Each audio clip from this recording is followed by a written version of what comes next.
Yay. Hello and welcome to Being Becca Live. Welcome back. I owe you guys an apology. I did not do growing gratitude this week. I'm really struggling, you guys.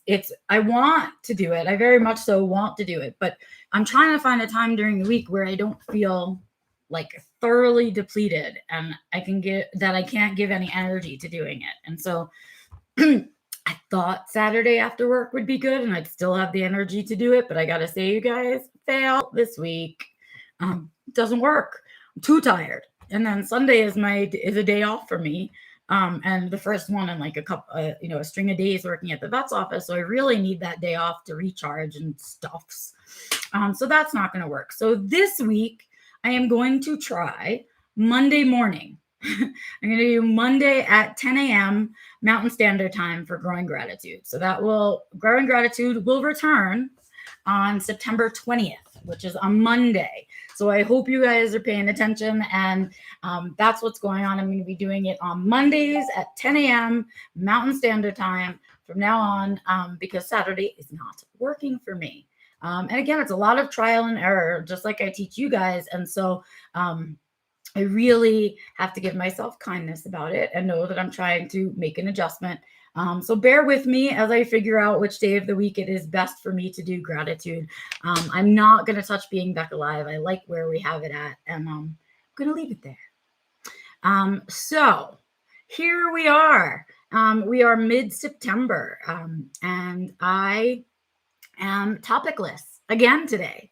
I don't know what's going on. I'm not entirely sure why I haven't been able to come up with a topic in the last few weeks, but I think it has something to do with how tired I am. Like, I'm just not paying attention to things as well as I could pay attention to them, because I'm feeling a little spent. And I have to share with you guys, I think this time around, it might just be the beginning of seasonal depression. I'm starting to, I don't know if it's happening for you guys, and I know everyone's in a different place in the world. So for me right here in Colorado, our days have already started to get shorter. It's already getting darker later. I'm also starting to wake up in the dark, and things like that. So it has been extremely noticeable to me that shift is happening, where we're going to do the fall back and the whole thing. And I guess I didn't really, last year I paid attention more than I've ever paid attention before to the seasonal depression. But I think I didn't even notice how quickly I start to feel the effects of it, like how sensitive I am to it, until this year. And so I'm sort of in a toss-up place with it. Am I feeling so depleted because I'm feeling the beginnings of seasonal depression? Or am I feeling so depleted because I've been in this really transitional state for what feels like forever right now? And it's starting to get better, and there are days when it feels better than worse, and all kinds of other things. But I've definitely been under a huge amount of stress for the last few months since buying the coffee shop, for sure. And so I'm sort of feeling the effects of that. And I think I'm also beginning to feel this shift over into seasonal depression. So maybe that's what I'll talk about a little today, is seasonal depression, because it's such a struggle for me. I mean, yeah, good deal. The light box, you guys. I gotta get a light box this year. I'm gonna try it out this year. So as we know, most autistic people have some or other co-occurring condition. For many of us, it is either or both anxiety and depression. That is the most common. And I know that I struggle with depression all year long, right? It's a continuous for me. It's a continuous cycle for me.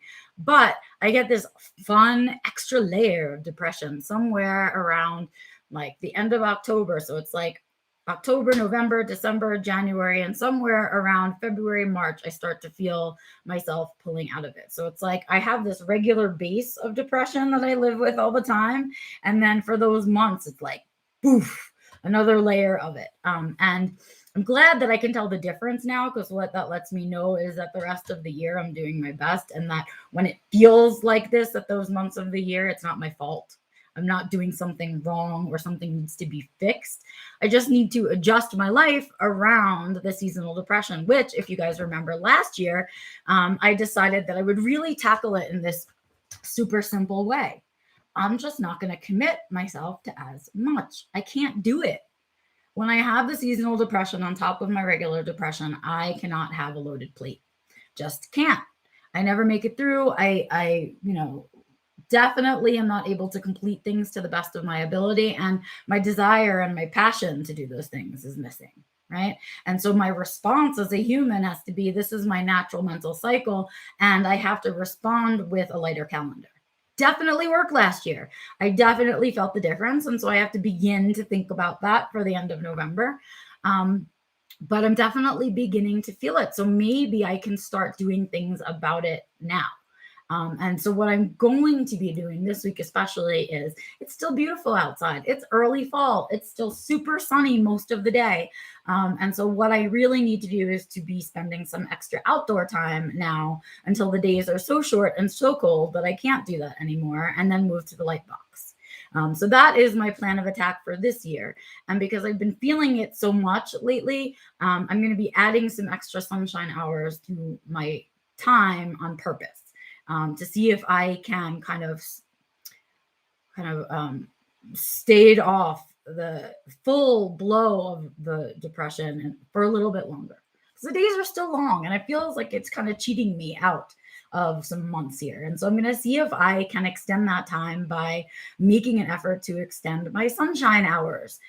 Because I think that I will feel that difference. And I think that that's something that I think would be helpful. So that's sort of my plan of attack for seasonal depression this year, is sort of a combined of what I did last year, which was to lighten my load a lot in those months.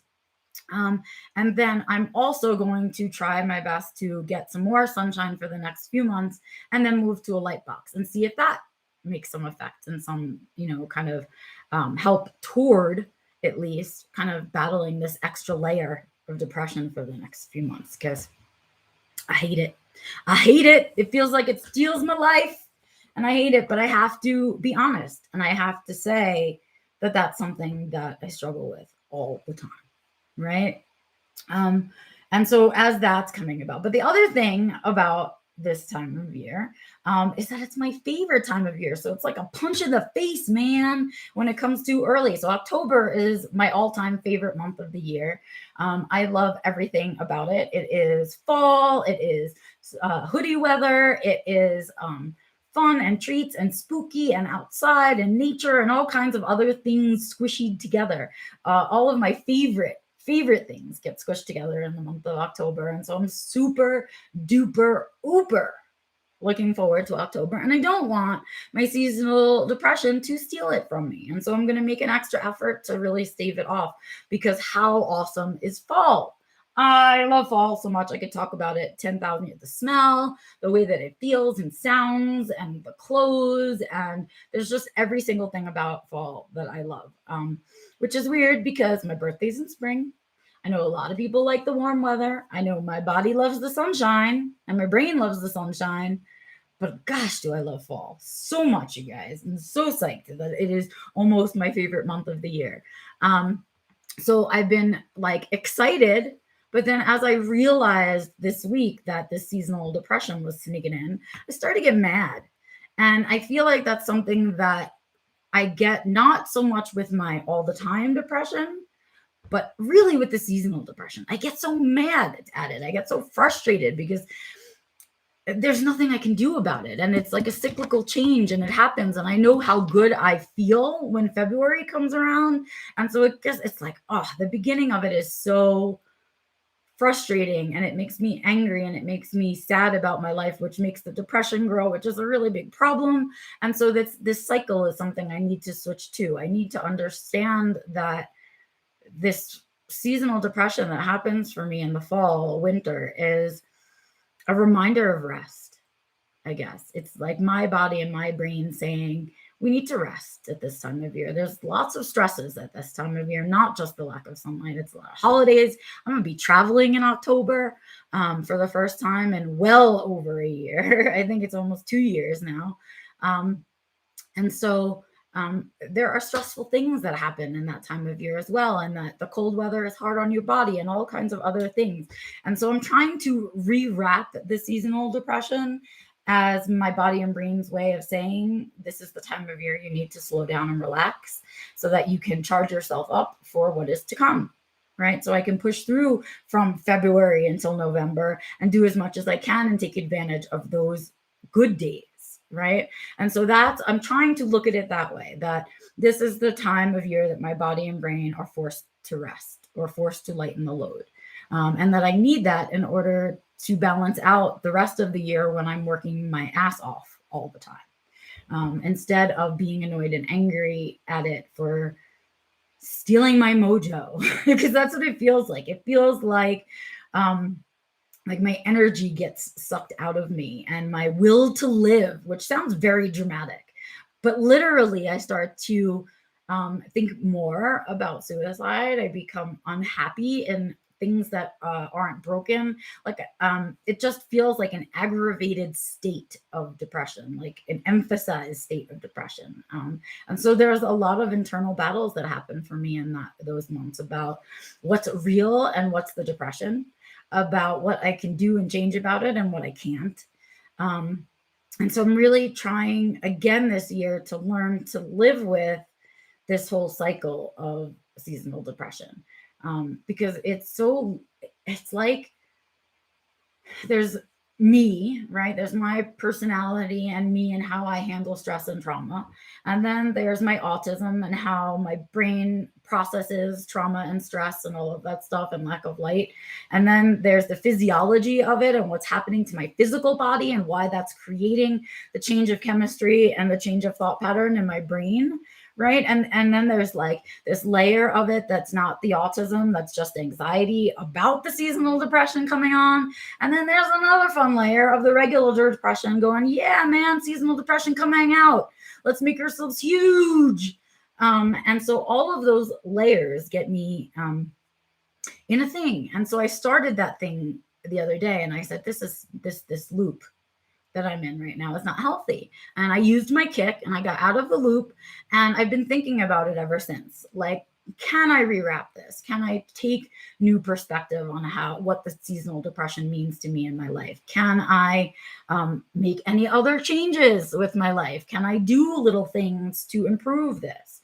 Should I, and this is a big one for this year, should I consider upping my meds during the seasonal depression and then going back down for the spring, which is something that I have to really think about this year, because there is only so much that I can do myself to combat the actual physical chemistry that's going on, right? And so am I at that point where I've done all of those things and I need to now say it's time to up my meds 6 months out of the year, right?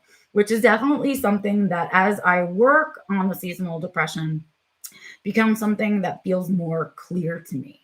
Like, I might have to make these chemical adjustments for myself in order to get through those months better, right? But the question becomes for me, and this is why I've delayed it so long, the question becomes to me, am I doing things to take care of myself if I do that, right? If I push through and I up the meds, am I just ignoring the signs from my body? Am I doing that thing where I'm self-medicating to the point of ignoring the symptomology, which I also don't want to do because that's a giant mistake, right? That will lead me to burn out faster than, I don't know, fucking a plane to Mars, right? That's just what's going to happen for me. And so what I know that's going to happen, I need to make the efforts to first make changes in my routine and adjust things that are within my control before I lean on saying, no, it's totally out of my control and I need to up my meds. So that's the plan for this year. I would like kind of to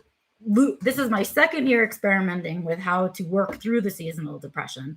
And by the end of this year of seasonal depression, I'd really love to have come to a decision for myself as to whether I want to up those meds or not for the following year. So I'm going to be working through that a lot. I'm sure you guys will see it, and I will talk about it often because I think it's important for folks to know that there are some of us out there that, autism aside, standard depression aside, standard anxiety aside, all other medical conditions aside, that we get the seasonal depression layered on top of whatever else we're dealing with. And we need to talk about it, right? This is something that, autistic or not, I would be functionally dealing with. because it runs in my family. So it's an important topic to me. It's something that I'm actively working on in my life. And I want you guys to see that I just don't talk to you guys about making those changes in your life, but I'm actually doing it myself. And so I like to make sure that you guys know that though I'm not on the same journey as you, and though I may be further down the path than you are, I am still using these skill sets because I still have struggles, and I will for the rest of my life because I'm an evolving and changing human being. And because of that, that stuff becomes modal. It becomes a movement of the things we need, want, and prioritize. And I have to constantly be remembering that it's sort of a living being, and I have to treat it that way. And things will change. But the better I get at my response, because response is where our power lies, the better I get at my response, the more I'm learning about how to fix other things. And so it's been really important for me to share sort of this section of my journey with you guys, because I'm sure a bunch of you out there have seasonal depression. But the other thing is that it's this idea that autism aside, I have to deal with this seasonal depression, and I have to make some really good decisions about what that means. But when I make those decisions, I have to include in them my regular depression and anxiety as well as my autism, because all of those things play a part. And so it's this really weirdly connected, continuous thing that is happening. And I think we all find as we're along the journey, the parts that are the squeaky wheels, the parts that we don't like. And seasonal depression has been something that for decades I ignored, like did not acknowledge its existence for myself. It like flat out said, I don't know what you're talking about. This is not something that happens to me. Okay. So I fully ignored it. And then I realized it was there, but I didn't do anything about it. And there was a lot of stuff happening. And it's only been as I've gotten to this place in my life where I am feeling like I know I can do better about these things, right? It's the know better, do better game, right? Now that I know I can handle these things better, I sure as shit better do better, because otherwise I'm talking out of my ass. And so, it became a thing where like, now I need to tackle this seasonal depression. And I knew it was going to be something that was not going to be easy to pick apart, but also not something that I'd solve in one season.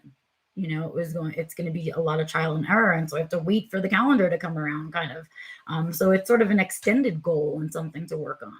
So what I'm looking for out of this year with the seasonal depression is just to do better than last year, which last year I learned a shit ton, you guys. Remember how much I talked about how, sitting through my plate and looking through the things that took too many spoons and sort of lightening the load on those things. And that worked. So I will be doing that again this year. Don't think I'm not going to be continuing with that because it worked.